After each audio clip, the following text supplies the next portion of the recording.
আর শেখ হাসিনার এই অত্যাচার আমরা বাঙালি হিসাবে, আমরা ভারতীয় হিসাবে এবং আমরা মানুষ হিসাবে মানছি না।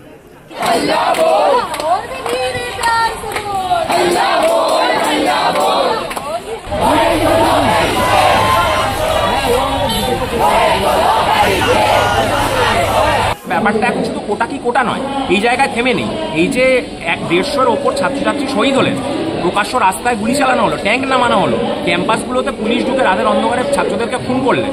এর প্রেক্ষিতে আমরা স্পষ্টতই বিভিন্ন সংগঠনের পক্ষ থেকে শেখ হাসিনার পদত্যাগের দাবি করছি এবং মনে করছি যে অবিলম্বে বাংলাদেশে শান্তি ফিরে আসুক। কিন্তু সেই শান্তিটা একটা রায়ে, লোক দেখানো রায়ে দেওয়ার মধ্যে দিয়ে নয়, বরং যে সরকার যে গুলি চালিয়ে গণহত্যা চালিয়েছে ছাত্রদের উপর, তার প্রেক্ষিতে তারা নিজেরা দায় নিয়ে ক্ষমতা থেকে সরে যাক। না হলে এই আন্দোলনটা যাতে আগামীতে চলতে থাকে হাসিনাকে গদি থেকে নামানোর জন্য, সেই বিষয়ে আমাদের সম্পূর্ণ সম্মতি থাকবে। হাসিনা এবং মমতা বন্দ্যোপাধ্যায় একই রকমের স্বৈরাচারী শাসন চালাচ্ছে এবং তার বিরুদ্ধে কিন্তু মানুষ ক্ষোভে গর্জে উঠবে। ছাত্ররাই তো আগামী নাগরিক এবং সেই নাগরিকরাই তো সমাজের হাল ধরে। সুতরাং সেই আগামী নাগরিক এই ব্যবস্থাটাকে মানতে পারছে না, যে ব্যবস্থাটা চলছে। সুতরাং আগামী নাগরিকের ওপর বোমাবর্ষণ করে আগামী নাগরিককে তাদের চিরতরে চির ঘুমে শুইয়ে দিয়ে তারা আসলে সেই একই ধরনের স্বৈরাচার। ছাত্র সমাজ সবসময় শাসক শ্রেণীর কাছে একটা ভয়ের কারণ এবং ছাত্র সমাজ সবসময় একটা আন্তর্জাতিক ভূমিকা রাখে। আমরা দেখেছি ফিলিস্তিনের যে এই মুহূর্তে ইসরায়েলের যে সন্ত্রাস চলছে ফিলিস্তিনের উপর, কিংবা কাশ্মীরে যে সন্ত্রাস চালাচ্ছে ভারত রাষ্ট্র, এবং বর্তমানে বাংলাদেশ সরকার, বাংলাদেশ রাষ্ট্র বাংলাদেশের ছাত্র সমাজের উপর যে সন্ত্রাস চালাচ্ছে, তার ভূমিকায় বারে বারে সারা দুনিয়ার ছাত্র সমাজ এবং পশ্চিমবাংলার ছাত্র সমাজ, কলকাতার ছাত্র সমাজ রাস্তায় নেমেছে। আমরাও রাস্তায় আজকে নামছি এবং এটা আমরা মনে করছি যে যেহেতু ছাত্র সমাজের যে স্বর সেটা সবসময় শাসকের কাছে একটা ভয়ের কারণ, একটা সংকোচের কারণ, সেহেতু সবসময় ছাত্র সমাজের যে আন্দোলন তার উপর শাসক সবসময় তার উপর একটা সন্ত্রাস নামিয়ে নেয় এবং এই ভূমিকায় কাজ করে শাসকের পেটোয়া বাহিনী পুলিশ। পুলিশের কাজ সাধারণ মানুষ ভাবে যে আইন রক্ষা করা, কিন্তু আমরা বারে বারে দেখেছি যে পুলিশ শাসকের চাকর হিসেবে, রাষ্ট্রের ভৃত্য হিসেবে এবং একটি গুন্ডার ভূমিকা নিয়ে ছাত্রছাত্রীদের ওপর বারবার সন্ত্রাস নামিয়ে আসছে। বিগত 19 তারিখ আমরা যে মিছিল করেছিলাম নন্দন চত্বর থেকে বাংলাদেশ দূতাবাস ভবন পর্যন্ত, সেখানে মিছিল থেকে প্রায় 71 জন কমরেডকে মমতা ব্যানার্জির পোষ্য পুলিশ গ্রেপ্তার করে, এবং যে মমতা ব্যানার্জি ফলাও করে বলেছিল যে ভারতীয় ন্যায় সংহিতার বিরোধিতা করছে, প্রত্যেক ছাত্রের ওপর ভারতীয় ন্যায় সংহিতা অনুযায়ী একটি কেস দেওয়া হয়।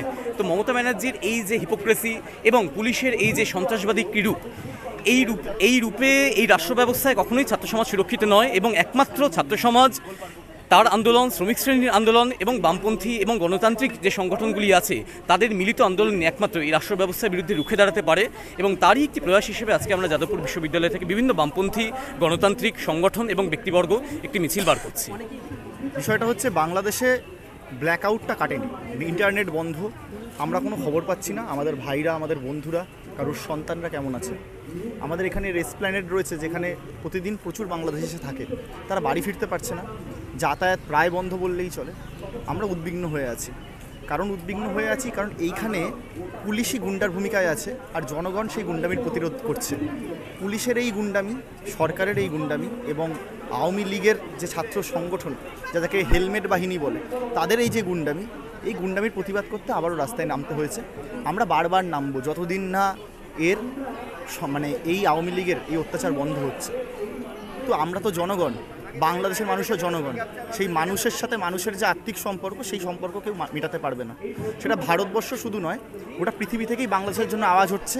যদি পৃথিবীর যে কোনো প্রান্তে শোষিতরা যখন কষ্ট পায়, যেরকম প্যালেস্তাইনে যখন কষ্ট পেয়েছে আমরা রাস্তায় নেমেছি, যেরকম ভিয়েতনামে যখন কষ্ট পেয়েছিল আমরা কলকাতার রাস্তায় নেমেছি, এখন আমরা বাংলাদেশের জন্য নামছি এবং ভবিষ্যতেও নামবো যতদিন না এই অত্যাচার বন্ধ হচ্ছে।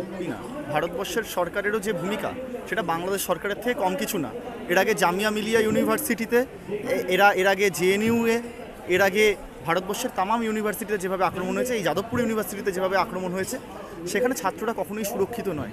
ছাত্ররা ইউনিভার্সিটিতে পড়াশোনা করতে আসে এবং সেই পড়াশোনার সাথে সাথে তারা তাদের অধিকার বোধ জন্মায়। যত পড়াশোনা করে তত তাদের অধিকার বোধ জন্মায় এবং সেই বোধের থেকে তারা বিভিন্ন প্রশ্ন করতে শুরু করে। প্রশ্নকে সরকার ভয় পায় বলে সরকার তাদের উপরে আক্রমণ নামায়। এই আক্রমণের প্রতিহত জনগণেরই করতে হবে এবং সেই দায়িত্ব বাংলাদেশের জনগণ পালন করেছে। আমার মনে হয় ভারতের জনগণও এর আগে যেরকম পালন করেছে ভবিষ্যতেও করবে। বাংলাদেশ স্বাধীন হয়েছিল, মানে পাকিস্তানের থেকে যখন বাংলাদেশ স্বাধীন হচ্ছে, সেখানে অসংখ্য মুক্তিযোদ্ধারা, বাংলাদেশের সাধারণ মানুষ এই সন্ত্রাসের বিরুদ্ধে মানে অস্ত্র ধরে লড়াই করেই স্বাধীন হয়েছে। ফলে একটা দেশ তৈরি হয়েছিল রক্ত দিয়ে। তো সেরকম একটি দেশে আমাদের দুর্ভাগ্য যে সেরকমই একটি দেশ আমাদের প্রতিবেশী দেশ, এবং আমাদের বাংলার সাথে, মানে এবার বাংলার সাথে একটা নারীর টান যে দেশে, সেই দেশে 50 বছর পর আবার সেই ইতিহাসেরই পুনরাবৃত্তি ঘটছে। সেটা আমাদের কাছে যথেষ্ট উদ্বেগজনক, এবং আমরা মানে শিক্ষার্থী হিসেবে এই ঘটনার তীব্র বিরোধিতা করে গত 2-3 দিন আগেই একটা বাংলাদেশ ভবন অভিযান করেছিলাম, বাংলাদেশ দূতাবাস অভিযান করেছিলাম বিভিন্ন সংগঠনগুলোর পক্ষ থেকে। ফলে সেই জায়গা থেকেই, সেই উদ্যোগে আমরা দেখলাম যে মমতা ব্যানার্জির পুলিশ একরকমভাবে পুলিশ নামিয়ে ব্যারিকেড দিয়ে আমাদেরকে যেতে দিলেন না। ফলে তার বিরুদ্ধে আজকে আমরা আবারও যাদবপুরের এখানে দাঁড়িয়ে সমস্ত বিভিন্ন সংগঠন এবং সাধারণ ছাত্রছাত্রীরা মিলে একটা যৌথ উদ্যোগ, যৌথ প্রতিবাদকে ধ্বনিত করার চেষ্টা করছি, এবং এই বার্তা দিতে চাইছি যে কোনোভাবেই যেখানে যে প্রান্তেরই হোক না কেন, বিশ্বের কোনো প্রান্তেরই ছাত্রছাত্রী সমাজের ওপর এরকমভাবে রাষ্ট্রীয় সন্ত্রাসকে আমরা বরদাস্ত করব না।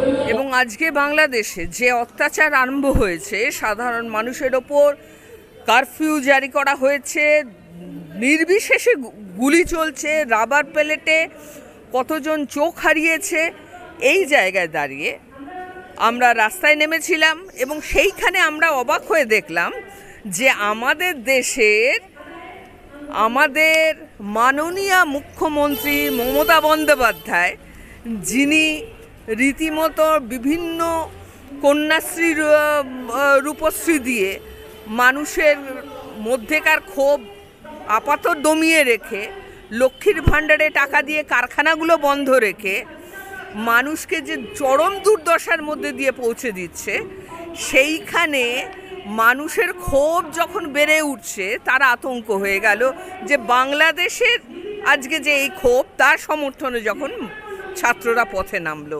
কারণ একই ধরনের অবস্থা, তো আজকে দিশাহীন অবস্থা, চাকরিগুলোকে সব খেয়ে রেখে দিয়েছে, সব চুরির টাকা নেতাদের পকেটে গেছে, আমরা দেখেছি তো সেগুলো।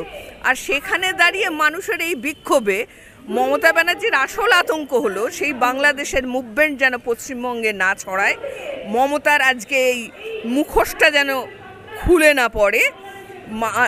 একই রকমভাবে আসলে হাসিনা এবং মমতা বন্দ্যোপাধ্যায় একই রকমের স্বৈরাচারী শাসন চালাচ্ছে, এবং তার বিরুদ্ধে কিন্তু মানুষ ক্ষোভে গর্জে উঠবে।